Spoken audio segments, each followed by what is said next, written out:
Hi, my name is Bill Savedoff. I'm a senior fellow at the Center for Global Development.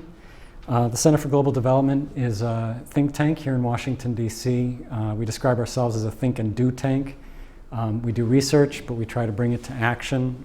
And we've been involved in things like the Advanced Market Commitment for pneumococcal vaccine and the creation of the International Initiative for Impact Evaluation. And our focus is on the policies, the way the policies of the rich countries of the world affect the opportunities for the poor. So we look at a wide range of issues like trade, migration, financial inclusion, climate change, but also at aid effectiveness. And that's what I'm going to be talking about today, my research in the area of aid effectiveness. And I've been working on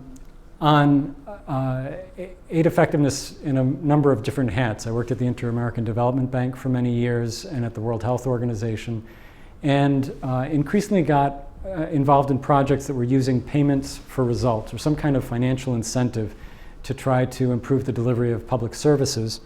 And more recently, published a book with Nancy Birdsall called Cash on Delivery Aid, where we took this notion to its, what we felt is its logical conclusion, which is how would you really rethink aid if you just paid for results? So to get started, I just thought I would do a little bit of a thought experiment. If this were a live event, I would now leap off the stage and come up to you or you and say, well, here's the task. I need you to take some good notes about this presentation, maximum of 2 pages with the main messages, and then I want the implications for your work. So you've got 2 pages to do that. And we're going to do it the following way. When you're done, send it to the Global Program for Output-Based Aid with a copy to me by email. And then send me your bank account number, and I will send you $20. That's it. That's the whole thing.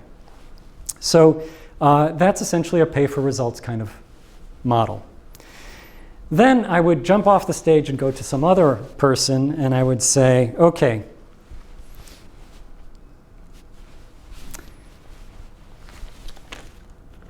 here's $20. Put it up front. There it is. $20 for you. But, oh, before you take it, one thing. You have to send me a plan on how you're going to take the notes. Oh, and then we need to make revisions to the plan. So we need to talk about the plan, make sure that, based on comments, it's a good plan for taking notes. Once we've agreed on the note-taking plan, send me your bank account information. That's important. Oh, and then you have to show me how the bank account is audited, by the way, because we have to make sure it's a legitimate bank and all the money is being controlled properly. Then, oh, give me a plan on how you'll spend the money, because we need to make sure you're spending the money on eligible things. So let's not rush into this too much.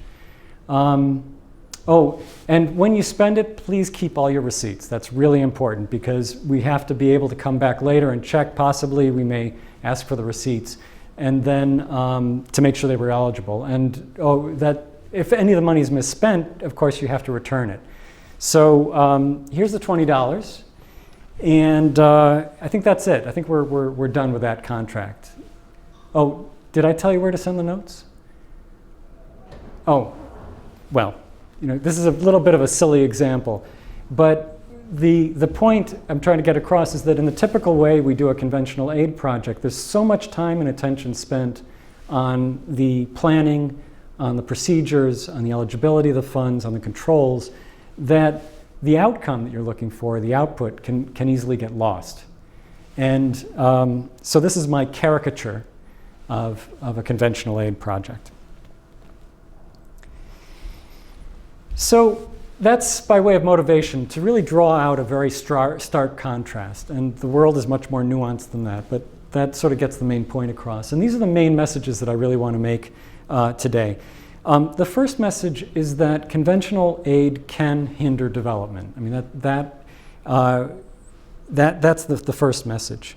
The second message is that paying for results or results-based aid or P4P or any of these acronyms that we've come up with, they're just, as categories, they're just too broad to be useful. The design of most of these programs is so different along a variety of dimensions that it's hard to characterize them in a way that allows you to make useful generalizations.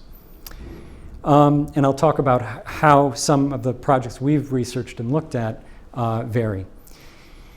The third point is that paying for results is really going to change very little if the program is ultimately designed to function like a conventional aid project.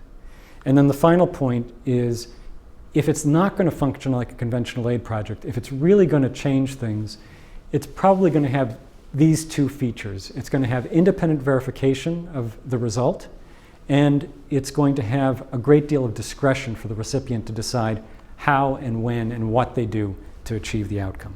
So those are the four main messages. So to start with, the point about conventional aid may hinder development. It seems to me there's a growing recognition that development happens through political change. It happens through domestic ownership. It happens through innovation and adaptation. That's the story we know of how real development happens. And that if countries are going to develop, they really need to navigate a very complex political, economic terrain.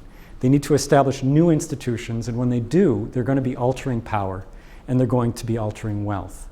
And for that reason, it's going to be a difficult thing that they need to manage in some way that fits within their own domestic political process.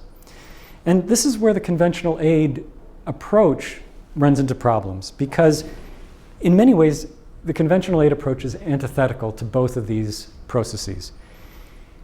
The idea of pre-planning and establishing controls contradicts the notion of having adaptability and innovation and domestic ownership, the first one.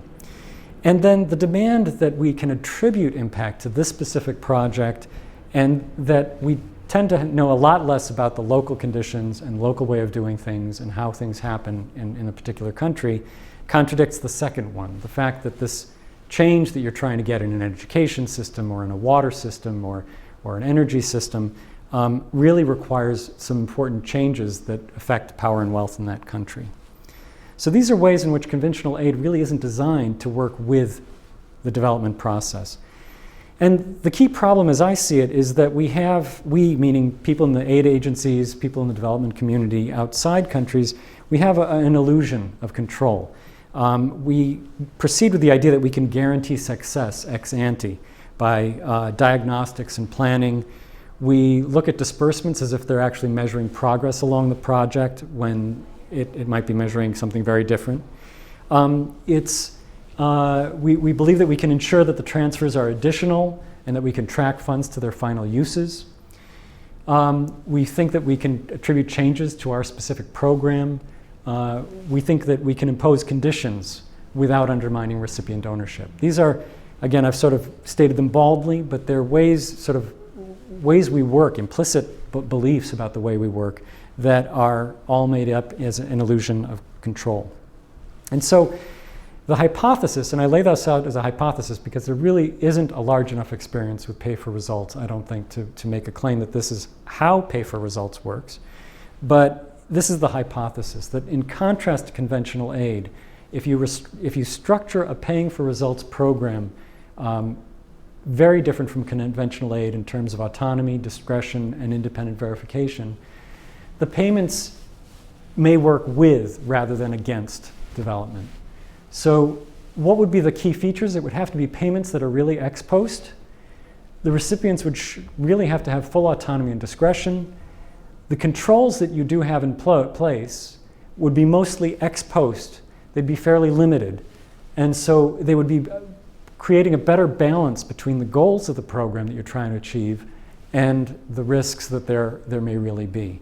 The way we have the system now, we focus on risks, we put all the controls in on the risks without thinking about how those controls may actually get in the way of achieving the goals of the program. And the final point here is that only some designs that we've looked at actually allow discretion. And so that's what I'll be getting into when I discuss the cases. So that's all by way of saying conventional aid may hinder development, and pay for results may be a way to work with the normal development process. The next point I wanted to make was about the variety of programs that go by pay for results, payment for performance, program for results, results-based aid. We have Huge number of acronyms. The Swedish just created a 4-letter acronym, RBFA, so that they could include both results-based financing, results-based aid. So there's acronym inflation going on. Here I've just done one categorization, which is to distinguish programs by which agent is being paid, ranging from national governments to subnational governments to large civil society organizations, firms, NGOs. Sometimes payments are to communities or facilities. Sometimes they're to households, as in conditional cash transfers, or to individuals, in the case of paying someone to complete their TB treatment. The programs also vary in terms of whether they're paying for inputs or outputs or outcomes. And the model that Nancy Birdsall and I laid out in Cash on Delivery Aid is a very pure extreme example. It's only to national governments and it's only for outcomes. That was where we were aiming for.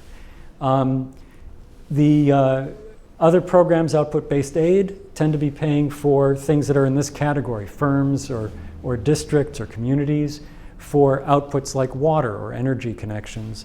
So they're farther down and they're paying mostly for outputs. The World Bank's program for results, if you look at those ones, they actually have a wide range. Some of them are paying, dispersing money for indicators related to activities and processes. Some of them are more outputs. A few of them include an indicator or two for outcomes.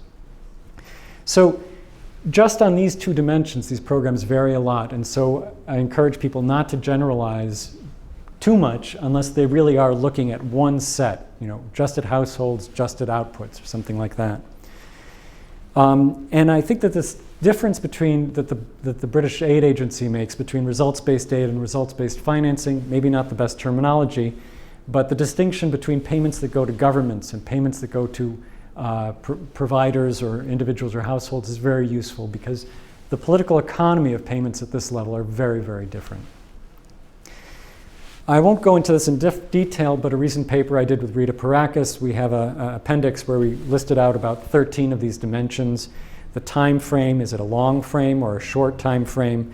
How complex the result is that you're managing, whether there are some upfront payments or not. All of these will have an impact on how much discretion the recipient has, how good the indicators are for measuring what you're looking at, and whether the changes in behavior that you're hoping for, both from the aid agency side and the recipient, will be functional and positive.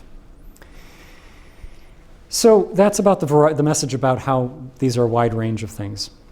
The next thing I wanted to talk about then was this point about what are the elements of these programs that really distinguish them from conventional aid programs. Why do we think paying for results will make a difference? Why is foreign aid going to be different if it pays this way? And when we first looked at this topic, we sort of thought, well, it's an incentive, it aligns incentives, it creates space for people to do things. We didn't really distinguish all the different reasons that come into thinking that paying for results will help. When Rita Parakis and I wrote this paper, after looking at several cases, we came up with these 4 fairly distinct theories about why results payments should make a difference. Some people emphasize that it's the pecuniary interest that alters the behavior of the actor in the case of results-based financing, or shifts domestic priorities in terms of the results-based aid to governments. We called it pecuniary interest and not financial incentives, because financial incentives, people use that term very loosely. And we really wanted to get at the point here is it really the money that's driving the change? But we noticed something else. Even when the money wasn't very large, a lot of people who were working in these projects felt that the creation of indicators and the payments against them brought attention to results in a way that they hadn't had before. And so it was improving the way they managed the project, whether it was in the country or the recipient or the aid agency themselves, just feel that they had a lot more clarity about the indicators and a much more positive way of accompanying and monitoring the project. Another explanation is that if you're going to pay for results, it makes it very clear what's happening, what results are being achieved, and it becomes a public information in a way that can repair accountability relationships. And so governments might become more responsive, or the provider might become more responsive, because people can see that they're actually producing these results or not. And finally, the fourth one doesn't have to do with incentives at all. It has to do with changing the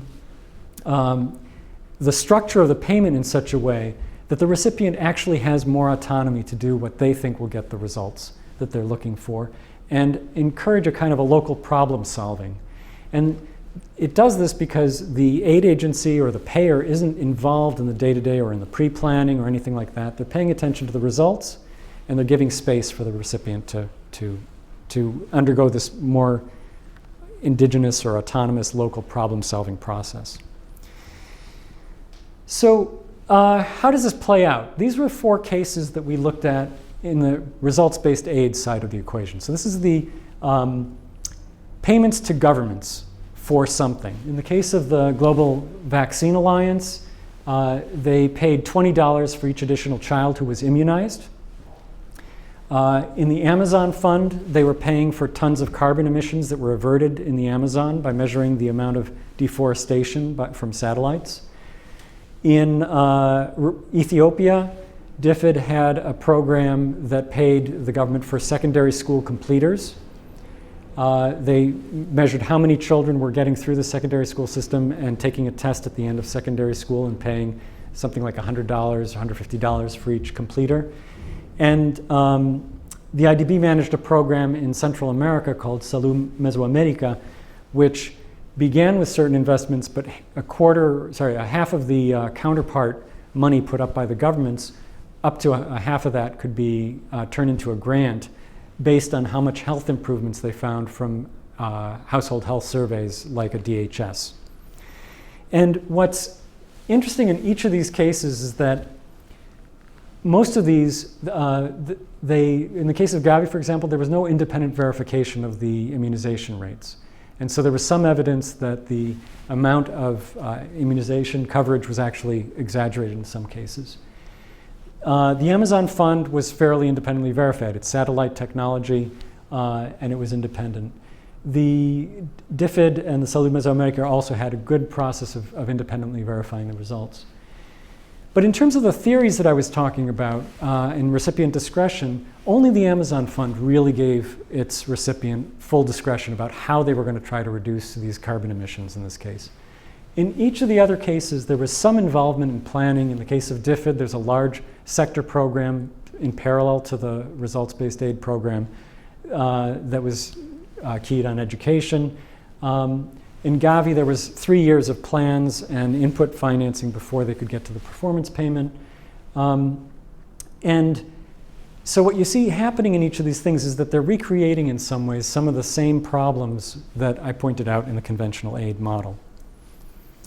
I'm not going to say much about the results-based financing experience except to lay out some examples. The Global Program for Output-Based Aid at the World Bank pays for outputs, water, roads, electricity. Again, it's at the provider level. There are programs that pay for cook stoves and solar lamp marketing. There's a lot of programs in Africa that are improving health service delivery by trying to link payments to particular kinds of health indicators, primarily around service delivery. In each case, you have to think about what the context is and what the model of behavior is for the recipient that you're looking at. And the same issue about the independent verification becomes important. The same issue about recipient discretion is important if you're going to mobilize some kind of local problem solving.